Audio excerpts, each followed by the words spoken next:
Hello, good morning, students. Today's our topic is quite different than our current topic. Okay, whatever we are studying in standard 10 is a linear equation, in standard 9 is polynomial. Okay, now I am talking about both standard at a time because this is common for both ones. Okay, ninth as well as 10th. For the purpose of preparation of Monday's test, okay, which is scheduled on 24th August, mostly topics are common. You know, what who are in standard 10 now, they studied most of basic topics of probability in standard 9 only. Okay, so I think almost 90% topics or syllabus is common only. Okay, and this I have taken questions from standard 9 only. Okay, so we go one by one the questions so that you can practice and you can perform well in the next exam, and it will be objective questions. Okay, objective question may be of MCQ or maybe other types of, but it is in digital form only, not in hard copy. You have to give your answer and come to school for giving that book, test book. But again I want to clarify here, you have to submit your fair book of maths and receive your first round test book also on the 31st August. Again I repeat it, on 31st August you have to submit your maths fair book and receive your test book of first round. Okay, this is applied to both standard 9th as well as 10th. Today what I am talking is common to both standards. Okay, so understand well, 31st अगस्त को आपको fair book complete करनी है और test book जो आपकी school में है पहली टेस्ट की वो आपको रिसीव भी करनी है। ओके, समझ गए आप। और अगर कोई आउट ऑफ स्टेशन है, बाहर गांव वाले हैं, तो इसको मैंने 10th में तो बोला था, 9th वाले भी सुन ले कि आपको मैं वीडियो कॉल करके फेयर बुक स्क्रॉल करवाऊंगा मेरे हिसाब से, तो जैसे मैं चेक करता हूँ ऐसे ही मैं देख लूँ। ओके, लेकिन करनी कंप्लीट है वो तो एट एनी कॉस्ट आपको सबमिट करनी है। Now we just look at our today's topic. First, it is true false when a balanced die is rolled, die is singular, dice is plural, the probability of receiving 3 is 1 by 2. Actually it is wrong. You might make mistake that 3 by 6 but actually not 3 by 6. क्यों? क्योंकि आपको value नहीं रखनी है, आपको number of outcomes, तो outcome तो एक ही है, वेदर वो 3 हो, 4 हो, 5 हो या 1 2 3 में से कोई भी हो, तो 1/6 आंसर इसका आएगा, इसलिए वो फॉल्स है। तो मैंने रीज़न देने की भी ट्राई की है, और जो मिनिमम वर्ड्स में या तो मिनिमम लेंथ में मैं जितना एक्सप्लेन कर सकूँ इतना एक्सप्लेन करने की ट्राई भी की है। ओके, सो 1/6 आंसर आता, 1/2 नहीं। क्यों नहीं आता? आप कौन सी टाइप की मिस्टेक करते हो जनरली? तो आप वैल्यू रख देते हैं। सो 3/6 नहीं रखना। अगर आप 3/6 रखोगे तो 1/2 भी आंसर आएगा, लेकिन वो गलत है। आपको 1 रखना, क्योंकि कोई एक आउटकम की वो बात कर रहे, कोई एक नंबर की बात कर रहे। Okay, next number 2, the probability of scoring 35 marks in 50 mark test is 1/51. That is right. We talk about that many times because most of student make mistake here.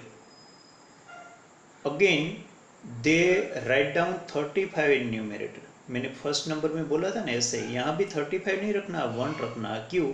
कोई एक नंबर की बात कर रहे हैं, कौन से नंबर की बात कर रहे हैं वो नहीं इंपॉर्टेंट है, कितने नंबर की बात कर रहे हैं। अंडरस्टैंड? कितने नंबर, कौन से नंबर, वो इंपॉर्टेंट नहीं है। ओके, क्योंकि सारे मार्क्स और सारे नंबर इक्वी प्रोबेबल होते हैं, तो 35 हो या 5 हो या 0 हो या 50 हो, सब इक्वल है हमारे लिए। लेकिन अपोन में ऊपर तो 1 आ गया, समझ लिया। अपोन में 51 क्यों? तो वो भी हमने बहुत बार रिपीट किया है, क्योंकि मार्क्स 0 भी हो सकता है। आपका मार्क्स 0 भी हो सकता है, 1 2 3 अप टू 50, काउंट करो कितना हुआ 51, तो एक बढ़ा देना डी नोट में। मोस्ट ऑफ स्टूडेंट यहाँ पर 35/50 लिखते हैं, न्यूमरेटर भी गलत, डी नोट भी गलत। Okay, so be clear at this point. Number 3, और 9th वालों को मैं बोल दूँ, ये जो है ना वो वर्कबुक का है, जो हम स्क्रॉल कर रहे हैं ना इमेज, वो वर्कबुक की है। अगर आपके पास वर्कबुक है ना, मैंने बोला था ले लेने के लिए, वर्कबुक ऑफ नवनीत गाला, तो आप वीडियो पॉज करके पहले वो ओपन कर दो, 15 नंबर के लेसन पर वो ओपन करो वर्कबुक आपकी। Okay, number 3, probability of event A can B 3/2, वो गलत है, क्योंकि 3/2 मतलब 1.5 होते हैं, प्रोबेबिलिटी कभी 1 से ज़्यादा होती नहीं है। जो मैंने लिखा वहाँ पर 0 to 1 only. So answer of any probability will be between 0 and 1 और from 0 and 1, from 0 to 1। Okay, तो गलत है ऑब्वियसली, 2/3 होता तो राइट होता। Number 4, when two unbiased coins are tossed simultaneously, the probability of receiving head on both of those coin is 1/2।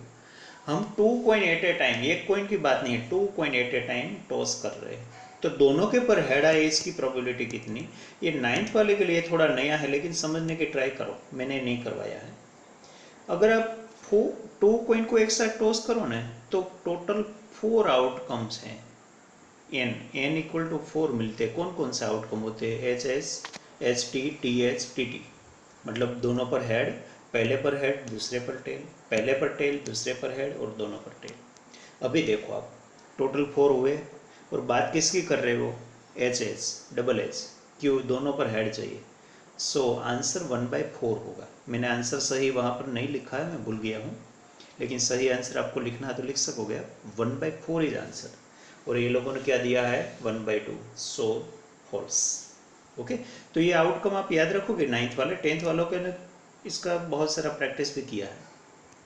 Now number 5, the probability of the occurrence of the event A and the probability of non occurrence of event A can be equal. वो किसकी बात कर रहे पता है, P of A and P of A bar, P of A and P of A bar, वो कभी कभी इक्वल हो सकता है। मान लो कि एक 0.5 है तो दूसरा भी 0.5 होगा, तो कैन भी लिखा है, ऑलवेज नहीं। तो कैन भी लिखा है तो सही है, ट्रू है उस स्टेटमेंट। अगर इसने ऑलवेज लिखा होता ना तो गलत, क्योंकि कोई एक केस में ऐसा पॉसिबल है। मान लो कि 0.4 होता ना पी ऑफ ए, तो पी ऑफ ए बार 0.6 होता, तब इक्वल नहीं होता। लेकिन एक पर्टिकुलर केस के लिए इक्वल है, 0.5 के सामने 0.5 ही। Okay, so true. Number 1 of second question, that is MCQ। Okay, क्या लिखा देखो, when 2 balanced dice are rolled simultaneously the probability of getting total of number on dice is 10। ये 9th के लिए नया है, तो एक काम करो, 9th वाले इसको नहीं इंक्लूड करोगे, वो आप ओनली समझने की ट्राई करो। अगर समझ में आए तो ठीक है, वरना आप जाने दोगे। ओके, ऐसे क्वेश्चन आपके पेपर में नहीं होगा। 10th वाले ध्यान दो, वो आपको पता है ना 36 लिस्ट, 36 आउटकम्स का लिस्ट, 1 1 1 2 1 3 1 4 1 5 1 6, ऐसे 6 लाइन बनेगी। तो इसमें से ऐसे 3 आउटकम बनेंगे। मैंने शॉर्टकट भी इसका दिया था, आपको याद होगा। ओके, तो ऐसे 3 आउटकम आपको मिलेगा, 4 6 5 5 6 4। ओके, और अपॉन में 36, तो 3/36 अगर आप कटिंग करो तो 1/12 होगा। ओके, सो 1/12 हमने आंसर दिया है, वो याद रखना हो। 10th वालों खास 3 कॉइन के लिए आउटकम और 2 डाइस के लिए आउटकम, इसमें आप बहुत गलती करते हो। और 2 कॉइन वाला भी ऊपर मैंने नहीं लिखा था, 5th 4th में देखो, 4th में भी देखो, तो 2 कॉइन 3 कॉइन ने 2 डाइस, ये तीनों का आउटकम्स का लिस्ट तैयार रखना, कोई भी प्रोबेबिलिटी की टेस्ट हो। ओके, अभी 1 नंबर 9th वालों नहीं देखो, नो प्रॉब्लम। अभी next, when a balanced die is rolled the probability of receiving a prime number, second number की बात कर रहा हूँ मैं, तो वो तो सभी के लिए है और कॉमन है और सिंपल भी है। टोटल 6 होते हैं, मैंने पहली लाइन में लिखा है 2 3 5, वो फेवरेबल आउटकम है, कितने हैं 3, और नीचे लिखा हो टोटल नंबर ऑफ आउटकम है कितने हैं 6। सो 3/6 आंसर, 3/6 मतलब समझ गए 1/2। ओके, मतलब आपके सामने जो आंसर है ना वो कैंसिलेशन करके सिंपलेस्ट फ्रैक्शन है, आपको डायरेक्ट आंसर नहीं आएगा। आपको 3/6 में से 1/2 आया। ऊपर भी देखो, ऊपर 3/36 था 1 में, वो सिंपलेस्ट होके 1/12 आया। ओके, नंबर 3 वो थोड़ा नया है, थोड़ा ट्राई करो समझने की। If the probability of occurrence of event A is x/2, P of A दिया है इसमें, in short P of A given, and the probability of non occurrence of event A is 2/, मतलब पी ऑफ ए बार। तो in short P of A given, P of A bar also given, दोनों का relation हमें पता है, लेकिन अंदर एक वेरिएबल अननोन है। ओके, वो है x। तो मैंने देखो वो इक्वेशन लिखा है, P of A bar is equal to 1 minus P of A, या तो कैसे भी लिखो 1 P of A plus P of A bar equal to 1, कैसे भी। तो मैंने P of A bar equal to 1 minus P of A लिखा है, वैल्यू रखी दोनों। देखो पी ऑफ ए बार की जगह 2/3, क्यों, स्टेटमेंट ठीक से पढ़ लो, पी ऑफ ए की जगह 1/2, क्यों इसने क्लियर किया है। ओके, तो ये इक्वेशन को आप सॉल्व करो ना तो x की वैल्यू मिलेगी। मैंने नीचे सॉल्व किया, देखो यहाँ लास्ट में क्वेश्चन 3 ऐसा अंडरलाइन करके लिखा है। तो x/2 को मैंने लेफ्ट साइड में शिफ्ट किया, 2/3 को राइट साइड में ले गया, सो x/2 बिकम्स 1/3 क्रॉस मल्टीप्लाई करके, सो x बिकम 2/3 क्योंकि 2 को सामने शिफ्ट कर दिया। Okay, so how it becomes 2/3। Okay, तो आपके सामने पूरा सॉल्यूशन भी है, देख सकते हो आप। लेकिन मेन बात वो रिलेशन याद रखना, P of A plus P of A bar equal to 1, या तो कोई भी P of A bar equal to 1 minus P of A. हाँ, number 4, a card is drawn at random from a well shuffled pack of 52 cards, then the probability of that card being a card of black suit is। ये भी 9th वालों को मैंने नहीं करवाया, लेकिन 9th वाले थोड़े समझने की ट्राई करो। देखो कार्ड तो आपको पता है ना, प्लेइंग कार्ड टोटल 52 होता है। 10th वालों भी ध्यान से देखो, इसमें से आधे मतलब कितने, 26 रेड सूट के होते हैं, मतलब रेड कलर के होते हैं, और बाकी जो 26 होते हैं वो ब्लैक सूट के होते हैं। तो आधे रेड आधे ब्लैक। ओके, तो यहाँ देखो किसकी बात कर रहे हैं, कार्ड बीइंग अ ब्लैक, तो ब्लैक टोटल कितने होते हैं 26, टोटल कितने होते हैं 52, सो 26/52 मतलब 1/2 आंसर। ओके, और भी थोड़ा समझा दो 9th वालों का, देखें। Out of total 52 cards they are divided into 2 equal parts, half are black half are red, समझ गए, 26 ब्लैक 26 रेड। फिर भी इसको दो हाफ में डिवाइड किया जाता है, ब्लैक में 2 फिर से सूट होता है, इसमें स्पेड एंड क्लब, ब्लैक में स्पेड एंड क्लब, ऐसा 2 होता है। समझने की ट्राई करो, समझ में आए तो ठीक है, वरना आप इग्नोर करोगे। क्या क्या बोला मैंने, ब्लैक में स्पेड एंड क्लब, इसका भी 13 कार्ड होता है, 13 कार्ड। वो कैसे होता है आपको पता है, फर्स्ट सेकंड थर्ड ऐसे 10 तक होता है ना, फर्स्ट को एस बोलते हैं, बाद में नंबर ही होता है, और लास्ट में जैक क्वीन किंग आता है। तो 13 कार्ड ऐसे होता है। तो ब्लैक में भी 2 पार्ट बन गया, ऐसे रेड में भी 2 पार्ट बनेगा, डायमंड एंड हार्ट, ऐसे भी डायमंड में भी 13, हार्ट में भी 13, तो टोटल 4 पार्ट बन गए, 4 सूट बन गए। पहले 2 सूट बनाया था, 2 पार्ट बनाया था कलर के बेस पर, ब्लैक और रेड। बाद में शेप के बेस पर और 2 बनाए, टोटल 4 बन गया। ब्लैक में कौन कौन सा, स्पेड एंड क्लब, और रेड कलर में फिर से 2 पार्ट, डायमंड एंड हार्ट। और सभी में एक जैसे ही कार्ड होते हैं, ओनली सिंबल डिफरेंट होते हैं। कार्ड 13 कैसे होते हैं, एस, बाद में 2 3 4 5 6 7 8 9 10, जैक क्वीन किंग, समझ गए। तो ऐसे 52 कार्ड होते हैं, आपको पता है, लेकिन आपको शायद वो गुजराती वर्ड पता होगा, थोड़ा इंग्लिश वर्ड में इसका टर्मिनोलॉजी देखना पड़ेगा। ओके, अभी next 5, P of A equal to 0.48 and the number of trials in which event A occur is 12, then the total number of trial, तो मतलब इसने M दिया है 12, हम बोलते हैं ना फेवरेबल आउटकम को M बोलते हैं और टोटल आउटकम को N बोलते हैं।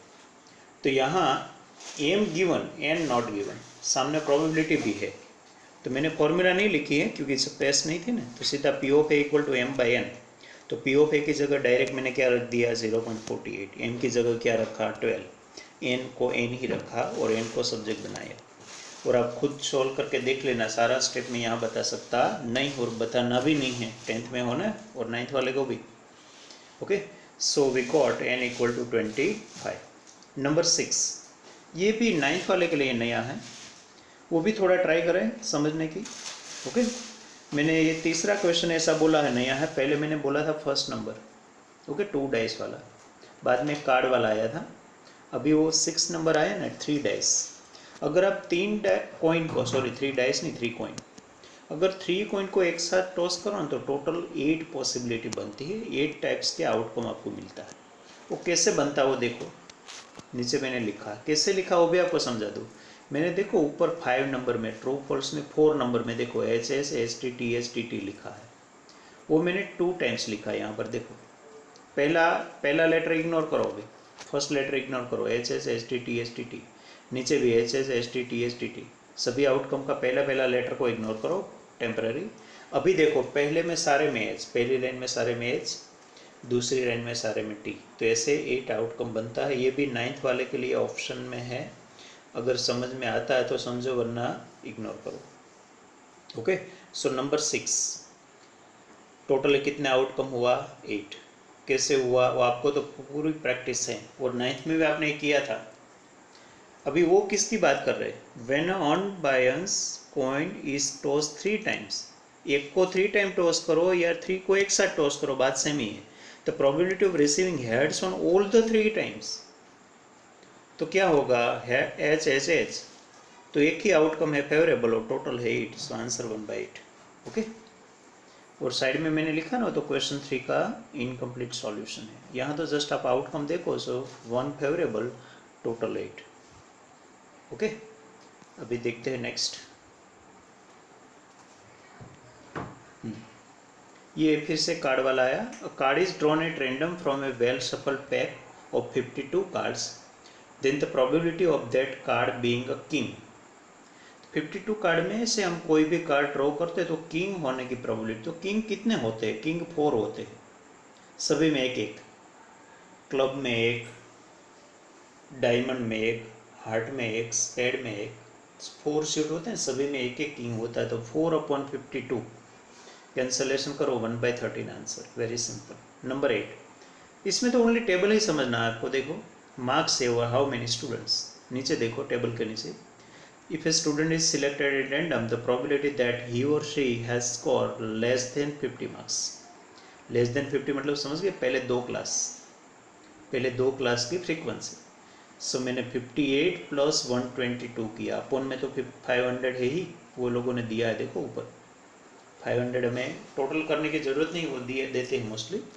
सो 180/500, सो 9/25 आंसर। ओके, ऐसे क्वेश्चन में कोई आपको क्या बोलते हैं, कोई ऐसे प्री डिफाइंड कॉन्सेप्ट की ज़रूरत नहीं होती है, जस्ट आप टेबल समझ लो। ऐसे भी देखो 9th बिल्कुल सिंपल है, इसमें भी देखो वेट और सामने पर्सन है, किसकी बात कर रहे हो, वेट लाइंग बिटवीन 45 to 50, तो सेकंड क्लास, देखो सेकंड क्लास में फ्रीक्वेंसी कौन सी है, 25, और टोटल कितने 100 दे रहा है, तो 25/100, 1/4। Okay, so both table are very simple. Question is wrong, answer is very simple, and just orally you can give it. Number 10 देखो, the probability of the month of February of a non-leap year having 5 Sundays. इसमें मैंने बोला था कि आपको upon में 7 लिखना है और ऊपर क्या लिखना है न्यूमरेटर में, वो 5 संडे की बोले या 53 संडे की बोले वो आपको नहीं देखना है, वो मंथ की बात है तो 5 बात करेंगे, और ईयर की बात होगी तो 53 बोलेंगे, और कौन सा डे है वो भी नहीं देखना, कोई एक डे की वो बात करेंगे, हमें इसके साथ कोई कंसर्न नहीं है, हमें ओनली ये देखना कौन सा मंथ है और वो मंथ में कितने दिन होते हैं, टोटल हाउ मेनी डेज आते हैं। So February of a non leap year having 28 days, और तब मैंने बोला था मंथ की बात है तो 28 से एक्स्ट्रा कितने दिन है वो काउंट करो, और ईयर की बात है तो 364 से आगे, दोनों नंबर याद रखो, मंथ में 28 और ईयर में 364 से आगे कितने एक्स्ट्रा डेज है वो देखो। यहाँ तो एक भी एक्स्ट्रा डेज नहीं है तो हमने ऊपर 0 रखा, देखो तो 0/7 आंसर है 0। अगर लीप ईयर होता ना तो टोटल 29 डेज होता, तो वही क्वेश्चन में 1/7 आंसर आता। समझ गए आप, आपको यही देखना है 28 से आगे एक्स्ट्रा डेज कितना है। ओके, क्यों, क्योंकि 28 डेज मतलब 4 वीक कंप्लीट, बाद में एक्स्ट्रा डेज की बात आती है। ओके, तो ये तो 9-10 दोनों ने इनफ प्रैक्टिस की है, और so far in many test this types of questions are asked. Okay, आपने फेस भी किया है, रिजल्ट भी लाए हैं या तो नहीं लाए हैं, लेकिन आप इसमें से पास हो गए हैं। हाँ, अभी देखो वो थोड़ा वर्ड वाले ब्लैंक्स।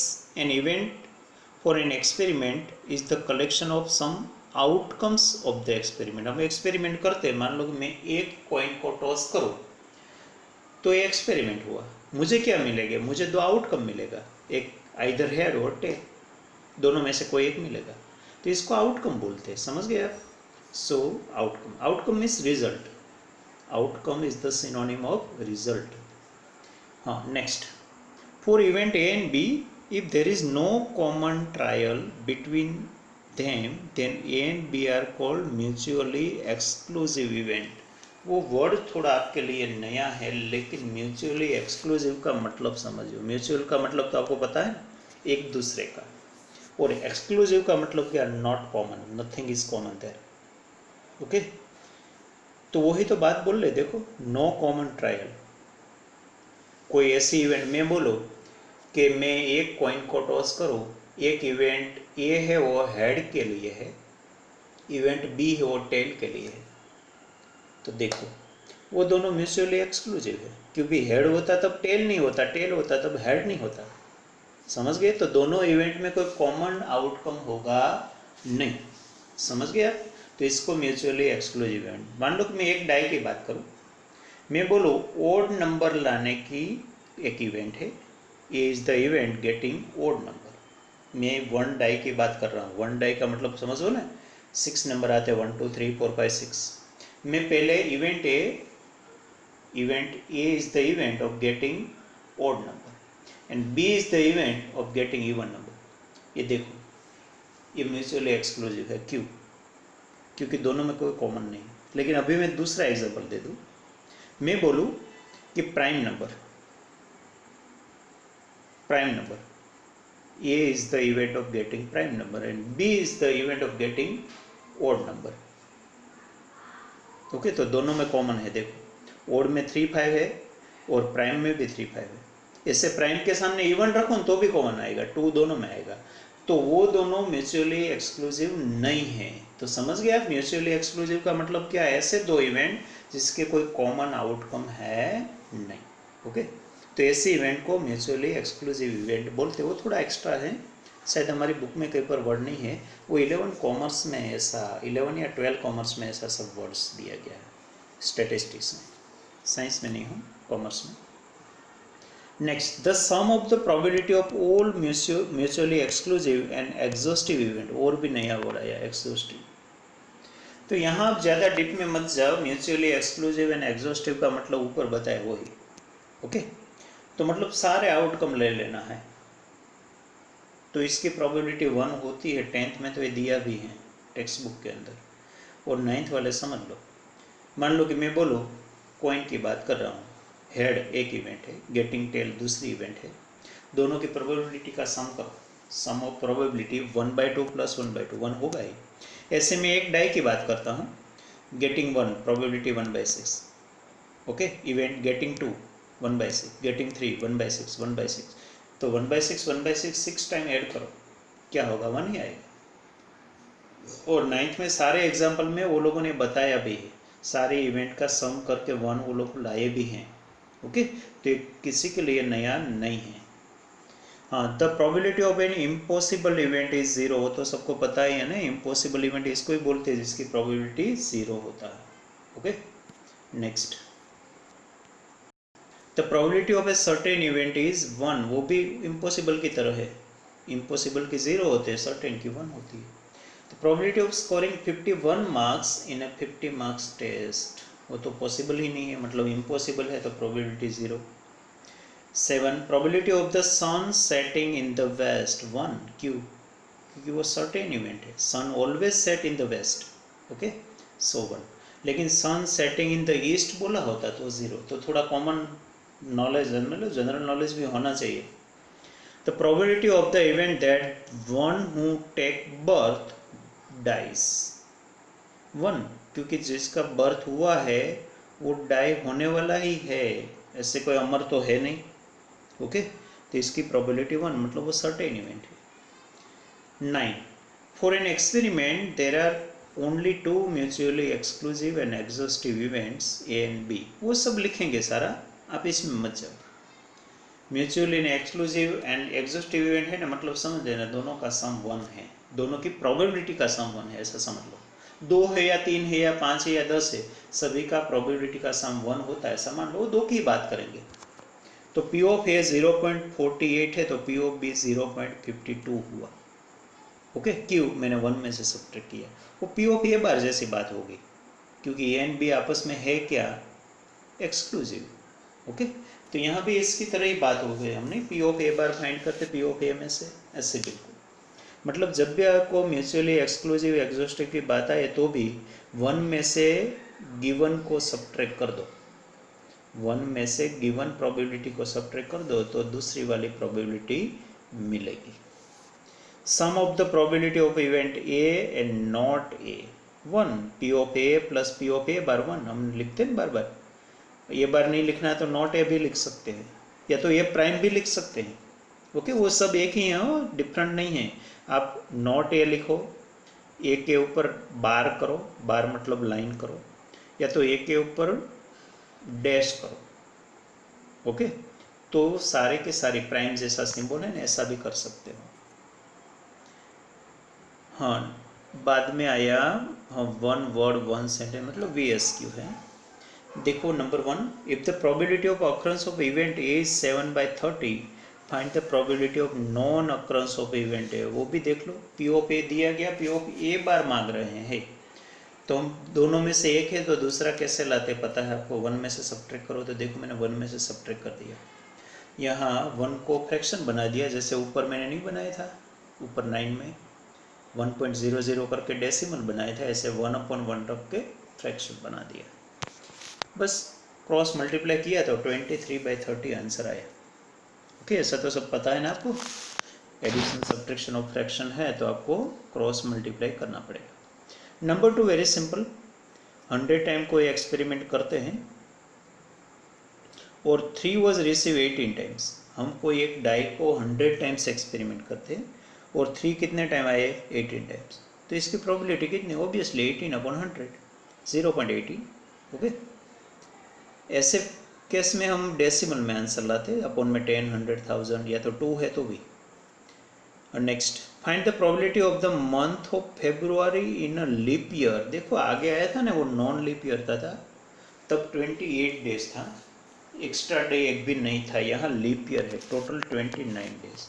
तो देखो मैंने 28 + 1 करके लिखा, क्यों लिखा वो समझ में आया? क्योंकि 28 के बाद कितने डेज एक्स्ट्रा है वो हमारे लिए इम्पोर्टेंट है, वही मैंने न्यूमरेटर में रख दिया। देखो 1 अपॉन में तो 7 फिक्स। ओके, तो अभी 9th और 10th ये डेज रिलेटेड बात में समझ जाना।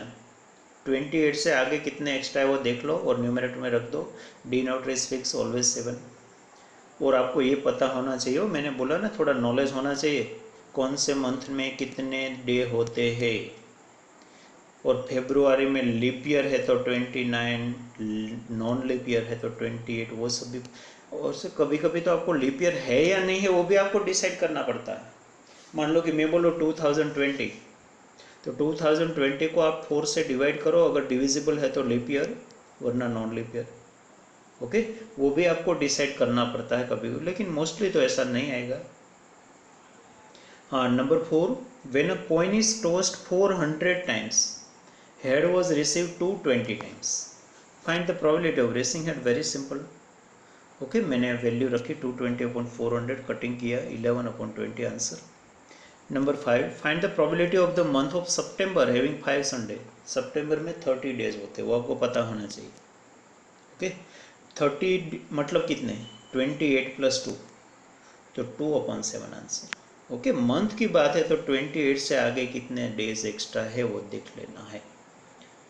ओके, नंबर 6, वो फिर से कार्ड वाली बात आई। किसकी बात है? Find the probability of that card being S. Total king की बात आई थी ना आगे, 4 किंग होते हैं, जैसे 4 एस भी होते हैं, सारे कार्ड 4 4 होते हैं। 4 jack, 4 king, 4 queen, 4 ace. Okay, जैसे सारे कार्ड 4 होते हैं, सभी का एक एक्सपेड, क्लब, डायमंड, हार्ट। तो यहाँ 4/52, 1/13 answer. Number 7, there are 10 prizes among 500 tickets of a lottery. If RU buys one ticket, find the probability that he wins a prize. यहाँ वो वन टिकट इम्पोर्टेंट नहीं है, हम बार बार वन की ही बात करते हैं ना, हम नहीं करते कि कोई एक कार्ड ड्रॉ करते हैं, कोई एक स्टूडेंट को सिलेक्ट करते हैं, ऐसे किसी ने एक टिकट ले ली, हमारे लिए वो इम्पोर्टेंट है। How many prize is 10, total ticket 500। तो अगर मैं कोई एक टिकट लूँ तो मेरी प्रोबेबिलिटी कितनी विन होने की? So obviously 10/500। ओके, सो 1/50 आंसर। आपको कभी ऐसा नहीं बोले कि 2 टिकट लिया है तो कि इसकी कितनी प्रोबेबिलिटी, वो मत जाए पूछो, एक की ही बात होगी। Number 8, in a class there are 30 boys 30 girls, मतलब total 60 students. If a student, देखो मैंने बोला था ना, एक स्टूडेंट को सिलेक्ट करते हैं, एक कार्ड ड्रॉ करते हैं, ऐसे ही एक की बात करते हैं। If a student is selected at random to be the class representative, find the probability that the selected student is a girl. तो गर्ल टोटल कितनी है? 30। टोटल नंबर ऑफ स्टूडेंट कितने हैं? 60। कहाँ से आया 60? 30 बॉय 30 गर्ल्स। क्योंकि पूरे क्लास में से एक को सिलेक्ट करते तो पूरे क्लास के स्ट्रेंथ लेना पड़ेगा ना, सो 1/2 आंसर। और number is chosen at random, 9 की बात कर रहा हूँ, from 1 digit natural numbers. 1 digit natural number कितने होते हैं? 9। 1 2 3 4 5 6 7 8 9। Find the probability that an even number is chosen. Even number कितने होते हैं? 2 4 6 8। मैंने वो आउटकम्स का लिस्ट भी लिखा है, ओबियसली 4/9। क्यों? क्योंकि 4 नंबर इवन है और टोटल नंबर 9 है। अगर ओड पूछा होता तो 5/9, क्योंकि 1 3 5 7 9, तो 5/9 आता। Okay, find the probability of a leap year having 53 Sunday. पहली बार ईयर की बात आई। लीप ईयर में 366 डे होते हैं और नॉन लीप ईयर होता है तो 365 डेज होता है, वो याद रखना। 365 for non leap year, 366 for leap year. यहाँ आप कहाँ से आगे बढ़ोगे? वहाँ तो 28 से आगे बढ़ रहे थे, यहाँ 364 से आगे बढ़ना है, समझ गए आप? तो यहाँ वो 364 का मैजिक फिगर याद रखना, वहाँ 28 का याद रखा, तो 364 आपका लकी या अनलकी नंबर याद रखो। ओके, तो वो है 364 + 2, देखो एक्स्ट्रा 2 डेज है क्योंकि 364 बाद में 2, सो 2/7 आंसर। अगर नॉन लीप ईयर होता है तो 365 डेज होता है, तो एक ही डे एक्स्ट्रा होता तो 1/7 आंसर होता है। लेकिन यहाँ लीप ईयर है इसलिए 2 डेज एक्स्ट्रा है, तो यहाँ तो 2 ही पॉसिबिलिटी है, इधर 1 और 2, तीसरी कोई बात ही नहीं होगी। मंथ में भी ऐसा है, मंथ में देखो या तो एक भी डे एक्स्ट्रा नहीं होता फरवरी में, नॉन लीप ईयर फरवरी, या तो 1 डे एक्स्ट्रा होता है लीप ईयर फरवरी, या कभी कभी 2 डेज एक्स्ट्रा होता है, जैसे नवंबर है, सितंबर है, ऐसे केस में अप्रैल है, या तो 3 डेज एक्स्ट्रा होता है, जैसे जनवरी है, मार्च है, जुलाई अगस्त है, दिसंबर है। ओके, सो ऐसे केस में 31 डेज होता है। तो यहाँ लिमिटेड आंसर होता है, आपको पता होना चाहिए how many number of days. And 28 से आ गया तो 364 से आ गए। ओके, वो तो आप मंथ है या ईयर है इसके पर डिपेंड करो। ओके, सो आई होप आप थोड़ा स्क्रीनशॉट लेना है तो भी ले लेना, और ठीक से रेफर भी करना, सॉल्यूशन भी मोस्टली मैंने दिया है। ओके, और भी प्रैक्टिस करने की ज़रूरत है, इसमें से आएगा टेस्ट में, ऐसा मैं नहीं बोल रहा हूँ, टेस्ट मैंने सेट नहीं किया, वो ऑटोमेटिक जनरेट हुई है। ओके, तो ऐसा एक्सपेक्ट नहीं करना, लेकिन इसमें सब कुछ आ गया, क्या रह गया? सब आ गया। Okay, so hope you will perform well in the next test and you understand today's all objective questions well. Okay, thank you.